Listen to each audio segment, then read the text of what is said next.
मैं तो यही गीत पूरे देश में गाता हूं। भगवान आर्यों को ऐसी ही लगन लगा दे, देश और धर्म की खातिर मिटना इन्हें सिखा दे। भगवान आर्यों को फिर राम कृष्ण निकले घर घर गली गली से, अर्जुन व कर्ण जैसे योद्धा रणस्थली से, भीष्म से ब्रह्मचारी और भीम महाबली से, गौतम कणाद जैमिनी और ऋषिवर पतंजलि से, फिर से कोई दयानंद, फिर से कोई दयानंद जैसा ऋषि दिखा दे। भगवान आर्यों को ऐसे हो लाल पैदा, खेले जो गोलियों से, भूमि को तृप्त कर दे श्रद्धा की झोलियों से। गूंजे ये देश मेरा शेरों की बोलियों से, बिस्मिल गुरु भगत सिंह वीरों की टोलियों से। परमपिता परमात्मा की सृष्टि में मनुष्य सर्वश्रेष्ठ प्राणी है, और यह सर्वश्रेष्ठ प्राणी इसलिए नहीं है कि इसके पास बुद्धि है, अपितु इसलिए सर्वश्रेष्ठ है कि ये कुछ श्रेष्ठ कार्य कर सकता है, और ऐसे श्रेष्ठ कार्य कर सकता है जिन्हें अन्य व्यक्ति, अन्य प्राणी नहीं कर सकते। संक्षेप से आप उन्हें स्मरण रखें। ओम का ध्यान, वेद का ज्ञान, यज्ञ का अनुष्ठान, संस्कारी संतान और राष्ट्रहित बलिदान। यह श्रेष्ठ कार्य केवल मनुष्य ही कर सकता है, और इसीलिए श्रेष्ठ है। तो हम प्रतिदिन श्रेष्ठ बनने के लिए यह विचार करते रहें, क्या हमने अपनी आत्मा के कल्याण के लिए ओम का ध्यान किया? क्या हमने अपने जीवन के कल्याण के लिए वेद का ज्ञान किया? क्या पर्यावरण के कल्याण के लिए यज्ञ का अनुष्ठान किया?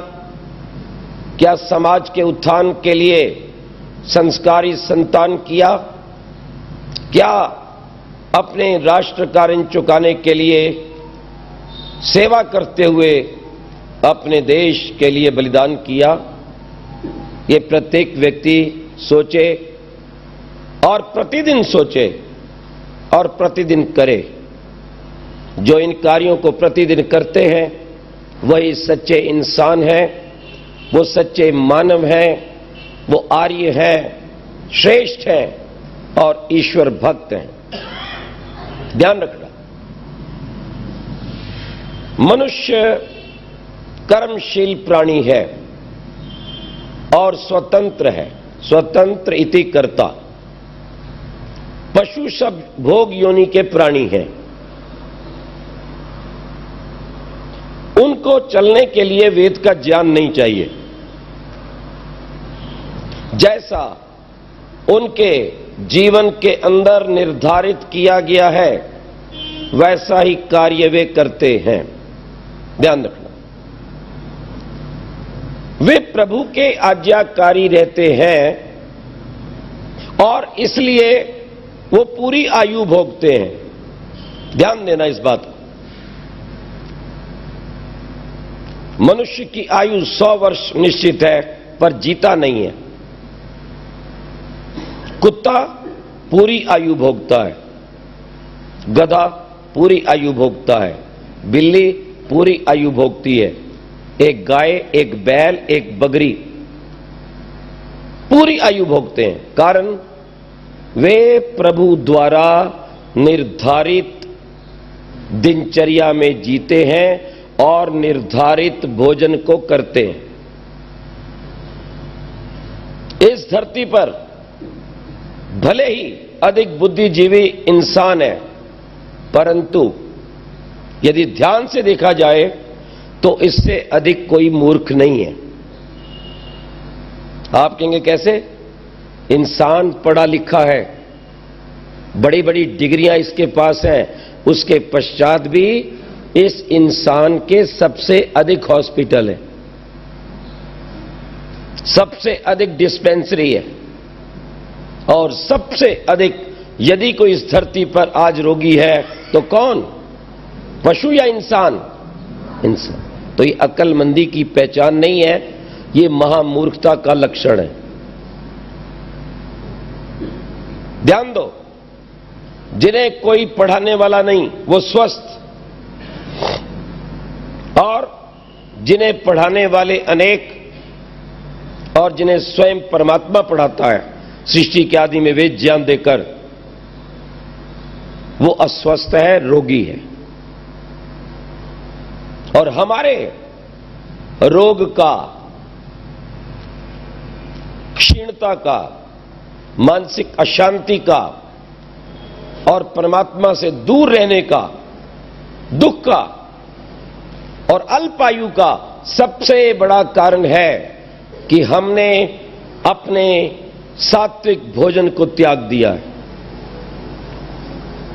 ध्यान देना इस बात को। मनुष्य का जीवन किस पे खड़ा है?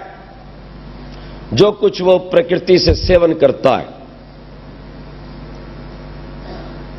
रोटी खाता है, यह स्थूल भोजन है। फल खाता है, सब्जी खाता है, पानी पीता है। पानी रोटी की अपेक्षा सूक्ष्म, पानी से सूक्ष्म वायु, और वायु से सूक्ष्म भोजन विचार। अगर आपका भोजन पौष्टिक नहीं परंतु विचार पौष्टिक है तो दुनिया की कोई ताकत आपको बलहीन नहीं बना सकती। और यदि आप स्वर्ण भस्म भी क्यों ना खाते हो, ढेर सारे बादाम भी क्यों ना खाते हो, और आपका मन यदि रोगी है, मन अशांत और परेशान है, मन में नकारात्मक सोच है, तो दुनिया का कोई बड़े से बड़ा डॉक्टर आपको बलवान नहीं बना सकता। इससे पता चला कि मानव जीवन को बलवान और स्वस्थ रखने का सबसे बड़ा साधन स्वस्थ विचार है। और उस स्वस्थ विचारों का आधार क्या है? ऐसे विचार जिसमें लेश मात्र भी कोई त्रुटि ना हो, कोई मलिनता ना हो, कोई दोष ना हो, असत्य ना हो। कहां मिलता है? वह विचार मिलता है परम पिता परमात्मा के द्वारा, जिसे वेद कहते हैं, जिसे मंत्र कहते हैं। और ये हमारा सौभाग्य है कि इन स्वस्थ विचारों को इस संसार के अंदर प्रसारित करने वाली यदि कोई संस्था है तो वह आर्य समाज है, जो देव दयानंद की कृपा से प्राप्त है। और यदि हम उन विचारों के साथ जुड़ जाएं और उन स्वस्थ विचारों का सेवन करने लग जाएं, तो आप देखेंगे कि धरती का कोई व्यक्ति अस्वस्थ नहीं रहेगा, रोगी नहीं रहेगा, पीड़ित नहीं रहेगा, अशांत नहीं रहेगा, दुख से युक्त नहीं रहेगा, अपितु आत्मा से आनंदित, मन से शांत, ध्यान रखना, और शरीर से स्वस्थ होकर समाज की सेवा करता हुआ प्रभु के आनंद को पाएगा और अपने देश को पुनः सोने की चिड़िया और विश्व का गुरु बना पाएगा। ये विचार है। निश्चित रूप से आज जो हमारा राष्ट्र पीड़ित है, आज जो रोगी है, भोगी है,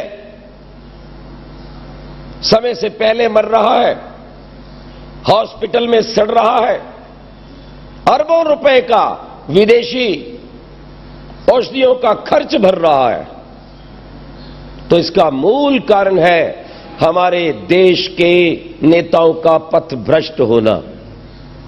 यदि देश के नेता भारतीय संस्कृति से युक्त होते, भारत के संविधान के प्रति निष्ठ होते, ऋषियों की शैली का आदर करते, सात्विक भोजन का भारत में प्रचार करते, तो मेरे भारत का हर युवक, हर युवती, हर बालक बालिका, हर वृद्ध तेजस्वी होता, बलवान और सुंदर होता और अपने जीवन के पूर्ण सुख को प्राप्त करता।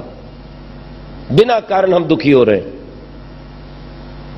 प्रचार होना चाहिए था गाय के दूध का, प्रचार होना चाहिए था फल का, प्रचार होना चाहिए था मक्खन और घृत का, प्रचार होना चाहिए था चने का, उड़द का, मूंग का, जौ का, बाजरे का। लेकिन शर्म की बात है कि देश की सरकार भारत को बर्बाद करने के लिए प्रचार करती है अंडे का। अंडे खाओ, संडे हो या मंडे, रोज खाओ डंडे। याद रखना, यह प्रचार करती है शराब का, मांसाहार का। न जाने कितनी मांस बेचने वाली विदेशी कंपनियों को भारत में बुला लिया गया है और महानगरों में सबके बड़े बड़े होटल चमकते हैं। मुझे नाम नहीं स्मरण उनका। मुर्गा बेचते हैं, राजमार्गों पर बड़े बड़े बोर्ड लगे, आओ अंग्रेजी मुर्गा खाओ और मुर्गा बन जाओ। तो और क्या होगा? अंडों का प्रचार है। अभी पिछले दिनों एक ने विज्ञापन दे दिया, अंडे खाओ, बाबा गांधी भी कहता था। कुछ खद्दरदारी, कुछ विदेशी कांग्रेसी बेचारे खिन्न हो गए। ये गलत है, शब्द वापस लो। क्यों वापस लो? वो था ही ऐसा। बाबा गांधी कहता था दूध मांसाहारी है, अंडा शाकाहारी है। बुद्धि कितनी भ्रष्ट हो गई है। अच्छा हुआ जल्दी चला गया, नहीं तो भारत ना बचता बाकी भी। बताइए। और इन गंदे नेताओं ने भारत को बर्बाद करने के लिए कम्युनिस्टों की सहायता से, मुस्लिम लीगियों की सहायता से, जो सदा देश के गद्दार रहे हैं। 1943 में मुस्लिम लीग से पहले कम्युनिस्टों ने, उनका सचिव जोशी था, अंग्रेजों को पत्र लिखता है, हम आपके साथ हैं, आप भारत में बने रहिए, और हम उनका विरोध करते हैं जो आपको भारत से निकालना चाहते हैं। ये देश के गद्दार। मुस्लिम लीग वालों ने इनकी सहायता की। आप जानते हो मुस्लिम लीग का संस्थापक कौन है? नहीं जानते आप? मुस्लिम लीग का संस्थापक जिन्ना नहीं है, कोई मुसलमान नहीं है। मुस्लिम लीग की स्थापना हुई है लॉर्ड माउंटबेटन के आदेश पर, संकेत पर। पढ़िए इंसाइक्लोपीडिया और ब्रिटेनिका। ये जुड़े हुए हैं भारत को बर्बाद करने की। ध्यान दीजिए इस बात को। और बाबा गांधी ने भूख हड़ताल अपने आप नहीं की, लॉर्ड माउंटबेटन के कहने पर। नेहरू ने कश्मीर का विवाद यूएनओ में यूं नहीं पहुंचाया, लॉर्ड माउंटबेटन के दबाव में। ना पटेल की सुनी, ना अंबेडकर की सुनी, ना और देशभक्त नेताओं की सुनी। और ये क्या प्रभाव पड़ा? ध्यान रखना, नेहरू जिन्ना को लिखता है, आप संशय में मत पड़िए, कांग्रेस जब तक रहेगी किसी भी सूरत में गौ हत्या पर प्रतिबंध नहीं लगाएगी। तुम गाय खाते रहो, कांग्रेस को वोट चढ़ाते रहो। अगर जानकारी चाहिए तो डॉक्टर अंबेडकर की पुस्तक द पाकिस्तान पढ़ लेना। बताइए बाप। और आज के पाठ्यक्रम में जो बात 1979 में इतिहास विभाग के अध्यक्ष विश्वविद्यालय के मिस्टर झा लिखता है, हम इस तरह से पाठ्यक्रम बना देंगे भारत का कि यहां के लोग, यहां के विद्यार्थी अपने सात्विक खान पान को भूल जाएंगे, अपने ऋषियों के आचरण को भूल जाएंगे। यह स्टेटमेंट है, times of India Hindustan times में छपा उस समय। विशेष जानकारी के लिए आप हमारी वीडियो सीडी सुन सकते हैं, देश की हत्या अथवा देश के हत्यारे। और उसका आज प्रभाव पड़ा है। जैसे ही कम्युनिस्ट आज केंद्र में हावी हुआ है, आप बच्चों के पाठ्य पुस्तकों में पढ़ सकते हैं क्या लिखता है कि हमारे ऋषि लोग गाय का मांस खाते थे। बताओ आप, कारण? क्योंकि नेहरू ने कहा था गौ हत्या नहीं रुकेगी, तुम आराम से खाओ, बस वोट देते जाओ। और इसलिए 60 वर्ष की स्वतंत्रता के पश्चात भी अनुच्छेद 48 के अनुसार गौ रक्षा नहीं हुई। वहां केवल गौ रक्षा की बात नहीं है, आर्टिकल 48 सभी दुधारू पशुओं की भी रक्षा की बात करता है। और इसके पश्चात आर्टिकल अनुच्छेद 51 का और भी आगे बात करता है कि अहिंसा की प्रवृत्ति बनाई जाए और भारत का प्रत्येक नागरिक हिंसा को छोड़े। क्यों जी छूट गई हिंसा?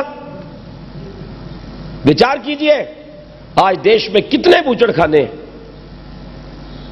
ये हिंसा की प्रवृत्ति को रोका जा रहा है? क्या संविधान का सम्मान हो रहा है?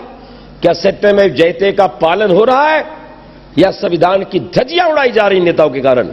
क्या मुर्गियों में प्राण नहीं? क्या बकरी में प्राण नहीं? क्या भेड़ में प्राण नहीं है? क्या बछड़े में प्राण नहीं है? क्या भैंस और भैंस के बच्चे में प्राण नहीं है? और कुछ नेता कहते हैं क्योंकि ये प्राणी दूध नहीं देते, इनको कटवा दिया जाए, ये देश पर भार है। और मैं ये कहना चाहता हूं, चाहे भैंस है, चाहे गाय है, चाहे मुर्गी है, चाहे बकरी है, अगर वो दूध नहीं भी देता और परमात्मा के द्वारा दिया गया घास चारा खाता है और उस घास चारे को खाकर जो वो गोबर देता है, वो अपने जीवन में ऐसी खाद दे देता है मूल्यवान, जो अपने चारे के मूल्य को चुका देता है। मैं दूसरी बात कहना चाहता हूं, पशु तो खाद देता है। जो गाय बैल दूध नहीं देते, वो गोबर देते हैं, मूत्र देते हैं। वो मूत्र नेत्र ज्योति को, कान के रोग को, दांतों को, यहां तक नमोनिया को, जिगर को ठीक करते हैं, त्वचा रोग को ठीक करते हैं। पर इस देश पर भार बने ये देशद्रोही आतंकवादियों की वोट के भूखे नेता इस देश को क्या दे रहे हैं, ये तो बताओ। एक बार एमपी एमएलए बन जाता है और जीवन भर के लिए इस भारत मां को चूसता रहता है। इनको किस बात का दे?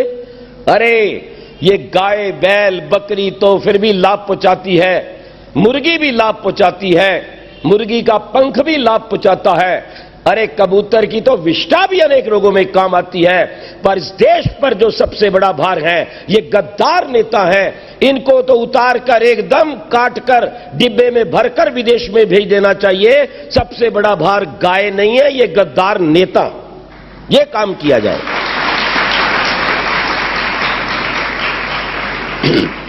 अगर उपयोगी और अनुपयोगी बात करो तो हमारे ग्रंथों में लिखा कि ऋषि लोग गाय का मांस खाते थे। हैं? इतना बड़ा झूठ, तुम्हें शर्म आनी चाहिए। पर यह प्रभाव है नेहरू का, यह प्रभाव है नादान गांधी का। और ये दोनों लोग वैदिक संस्कृति और वैदिक वांग्मय से अपरिचित थे। नेहरू तो स्पष्ट कहता था, I am English by literature, I am, वो क्रिश्चियन कहता, I am Christian bye education, I am Muslim by culture, but I am Hindu by accident. ये एक्सीडेंटल प्रोडक्ट है। इसकी अगर मैं कहानी कह दूंगा ना नेहरू की, तो आपके पैरों तले जमीन निकल जाएगी। ये पैदा ही कैसे हुआ है? इस आनंद भवन का क्या इतिहास है, जिसका नाम ही आनंद भवन नहीं था, ये एक मुसलमान की संपदा थी। उस चर्चा को मैं नहीं छेड़ता। और ऐसे निकम्मे व्यक्तियों के कारण आज इस देश में मांसाहार को प्रोत्साहन मिल रहा है, जिससे कैंसर बढ़ रहा है, त्वचा रोग बढ़ रहे हैं, हृदय रोग बढ़ रहे हैं, कोलेस्ट्रॉल बढ़ रहा है, हमारी आयु कम हो रही है। और इतना ही नहीं, इन अंडों के खाने से मेरे देश के युवा और युवती चरित्रहीन हो रहे हैं। अंडा इतना कामुक तत्व है, ध्यान रखना, कि अंडे को खाने वाला कोई व्यक्ति 20 जन्म में ब्रह्मचारी नहीं रह सकता। यह इस तरह से अंदर आग लगाता है, काम वासना को भड़काता है। और तुम कहते हो अंडा शक्ति देता है? नहीं, इस अज्ञान को निकाल दो। अंडा शक्ति देता नहीं, अपितु आपके शरीर की शक्ति बाहर निकालता है। मैं यात्रा कर रहा था, नागपुर से आ रहा था, प्रातःकाल का समय था, लगभग 5-6 बजे का, और मैंने खिड़की खोली तो मेरा समय हो गया साधना का। मैंने खिड़की खोलकर प्राणायाम करना शुरू किया। जैसे 2 बार प्राणायाम किया, मेरे सामने जो युवक बैठा था उसने खिड़की बंद कर दी। अब खिड़की बंद हुई तो मुझे गंध आने लगी बाकी उस डिब्बे की। मैंने फिर आंख खोली और खिड़की ऊपर कर दी। मैंने दूसरी बार खिड़की ऊपर की और फिर प्राणायाम खींचने लगा, आंख बंद करके ध्यान लगाया, फिर घुटन महसूस हुई। मैंने देखा ये फिर खिड़की बंद हो गई। मैंने फिर खिड़की खोली और मैंने कहा भैया क्या बात है, क्या कष्ट है तुम्हें? ठंड लग रही है। मगर तुम्हें ठंड लग रही है? हाँ, कमाल है। अरे मैंने कहा मेरे पास एक ही कपड़ा है और तेरे पास 5 कपड़े तूने पहन रखे, फिर भी तुझे सर्दी लग रही है। चलो इधर आ जाओ मेरी तरफ, तुम मेरी तरफ आ। मैं उधर बैठ गया ताकि हवा इसको ना लगे बेचारे को। मैं ध्यान करता रहा। 7 बजे के बाद थोड़ा स्वाध्याय किया। उसके बाद मैंने झोला खोला, उसमें मेरे पास केला था, सेब था, चना था, जो भी था। मैंने खाना प्रारंभ किया। मैंने कहा भैया आप लोगे? नहीं नहीं आप खाइए। मैं कहा ठीक। 8 बजे के लगभग नाश्ते वाला आ गया गाड़ी का, सफेद सफेद डिब्बा लेकर। मैं अपने पढ़ने में था मस्त, पर सुन भी रहा था साथ साथ। उसने कहा veg non veg, veg non veg. इसने कहा नॉन वेज। इसने धीरे से डिब्बा ले लिया, डिब्बा लेके रख लिया। अब ये सामने बैठा था। मैं पढ़ता जाता हूं और बीच बीच में मैं देखता हूं तो ये डिब्बे को देखता जाता है। एक बार डिब्बे को देखता है, एक बार मुझे देखता है।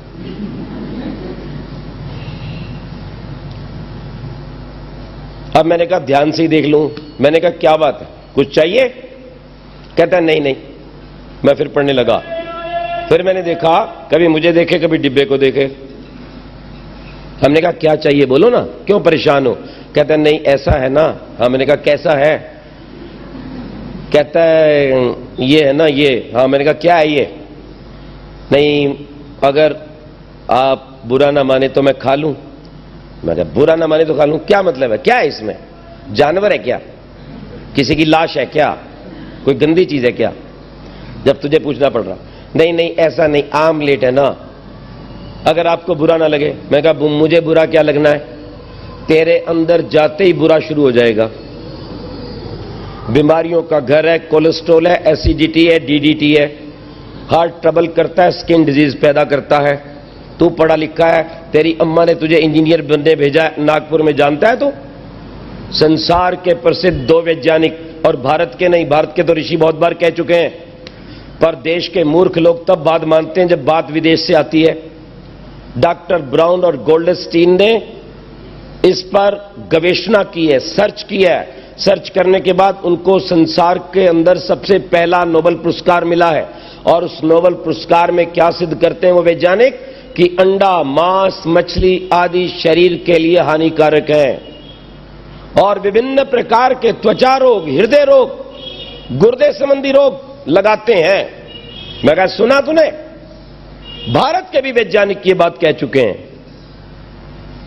बाकी मुझे तो कोई बुरा लगेगा नहीं, तू खाएगा तो तेरे कोई हानि पहुंचाएगा? बोले नहीं, ताकत देता है।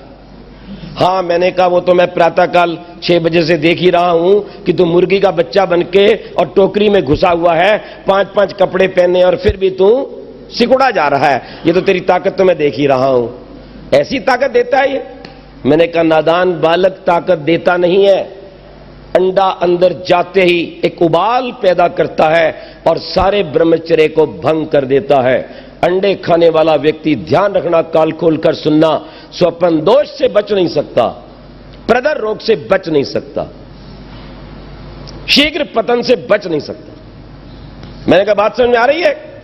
और देश के नादान नेता, अरे जिस देश में छत्रपति शिवाजी महाराणा प्रताप, बिस्मिल भगत सिंह आजाद, अर्जुन और भीम पैदा हुए थे, लव और कुश पैदा हुए थे, उन नौजवानों को बर्बाद करने के लिए, कमजोर करने के लिए, कामुक और नपुंसक बनाने के लिए मांसाहार और अंडे परोस रहे हैं।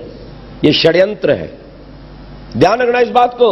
और विदेशी आज मांसाहार को छोड़ रहे हैं, यह मैं आपको कहना चाहता हूं। खैर, बेचारा बहुत घबरा गया, अब ना तो खा ही सकता है ना छोड़ ही सकता है, अब डिब्बा बंद का बंद ही पड़ा है। यह स्थिति है। और मैं उन देश के गद्दार लेखकों से पूछना चाहता हूं जो आज रिश्वत खा करके मेरे देश के पाठ्यक्रम को भ्रष्ट कर रहे हैं और कहते हैं कि प्राचीन आर्य लोग, ऋषि लोग गाय का मांस खाते थे। मैं कहा महामूर्ख, अकल के कोलू, वेद को पढ़, वैदिक ग्रंथों को पढ़। क्या लिखा है, क्या कहता है परमात्मा वेद में? यदि नो गाम हिंसी तंत्वा शिष्य विद्या में, यदि तू हमारी गाय मारेगा हम तुझे गोली से मारेंगे, हम तेरा सिर फरसे से काट देंगे। और ऐसे मांसाहारियों को अपनी बस्ती में मत बसने दो। ये आमम मांसम अदंति पुरुषः, याद रखना, ये मंत्र है, स्पष्ट कहते हैं मांसम न अश्नियात, मांस मत खाओ। और स्पष्ट कहा गया है, क्या कहा गया है? पशु नाम पयः औषधि नाम रसः, अगर पीना ही चाहते हो तो औषधियों का रस पियो और प्यारी प्यारी गौओं का दूध पियो। और ये गद्दार नेता क्या लिखवा रहा है कि ऋषि लोग गाय का मांस खाते थे। इनके ऊपर देशद्रोह का मुकदमा चलना चाहिए। अगर आपके पाठ्यक्रम में ऐसी बात आ गई हो तो सम्मिलित होकर एक एक पत्र उस दुर्जन सिंह को लिख देना, जो आज शिक्षा के ऊपर अधिकारी बना हुआ है। मैं तो कहता है उसको दुर्जन हूं। अरे अर्जुन तो योद्धा था, उसने धर्म की विजय की थी। ये दर्जुन है, ये दुर्जन है जो मुस्लिम लीग और कम्युनिस्टों की झोली में बैठकर हमारे देश के पाठ्यक्रम से नहीं, हमारे देश के नींव के पत्थर, हमारे विद्यार्थियों से खिलवाड़ कर रहा है। मैं तो स्पष्ट कहता हूं, यहां नहीं बोलता। अरे मैं तो दिल्ली आपकी संसद भवन के सामने खड़ा होकर मैंने कहा था कि दुर्जन सिंह मुर्दाबाद, हो जा तू सावधान, नहीं तो फिर तेरा करना पड़ेगा दूसरा कोई समाधान। बिल्कुल पक्की बात मैं कह रहा हूं आपको। इसलिए मेरे प्यारे देश के बच्चे और युवकों, मांसाहार अंडे से बचो, प्राणियों की रक्षा करो। इन प्राणियों के कारण हमारा जीवन बनता है, इन प्राणियों के कारण हमारा पर्यावरण सुरक्षित रहता है। ये हमें विभिन्न प्रकार से सुख शांति देते हैं। इतना ही नहीं, जब प्राणियों पर दया होती है तो हमारे देश में भूकंप आदि नहीं आते हैं। याद रखो, ये बहुत सी बातें सिद्ध हो रही हैं। हम प्राणियों को सताते हैं और उनके भीतर से उनकी आह निकलती है, और वो आह कहीं ना कहीं हमारे जीवन को अशांत करती है, पर्यावरण को प्रदूषित करती हैं वो वाइब्रेशंस। वैसे तो किसी भी प्राणी को नहीं सताना चाहिए, ये तो आर्यों का धर्म है। मित्रस्य चक्षुषा समीक्षन्ताम, परमात्मा वेद में कहता है सबको मित्र की दृष्टि से देखो।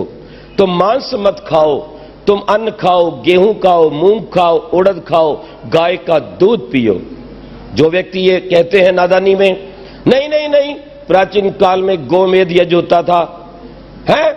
मैंने कहा तुम्हें मेद का अर्थ नहीं आता।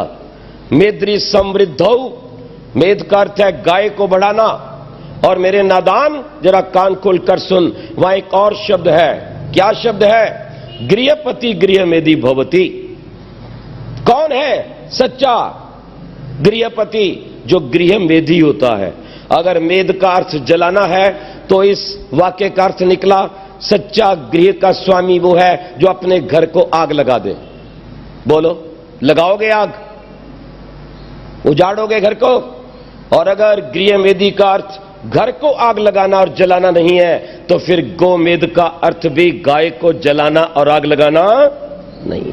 एक और शब्द है, कहते गाम अलमनम भी आया है, और गोघ्नो अतिथि एक शब्द आया है, और वैदिक वांग में गोघ्नो अतिथि का अर्थ ये नादान लोग जो आर्ष व्याकरण को नहीं जानते लगाते हैं, ऐसा अतिथि जिसके लिए विशेष प्रकार की गाय का हनन किया जाता था, उसको काटा जाता था। ये हम पर आरोप लगा रहे हैं। अरे का महामूर्ख, तुम तो काका गा नहीं जानते वेद का।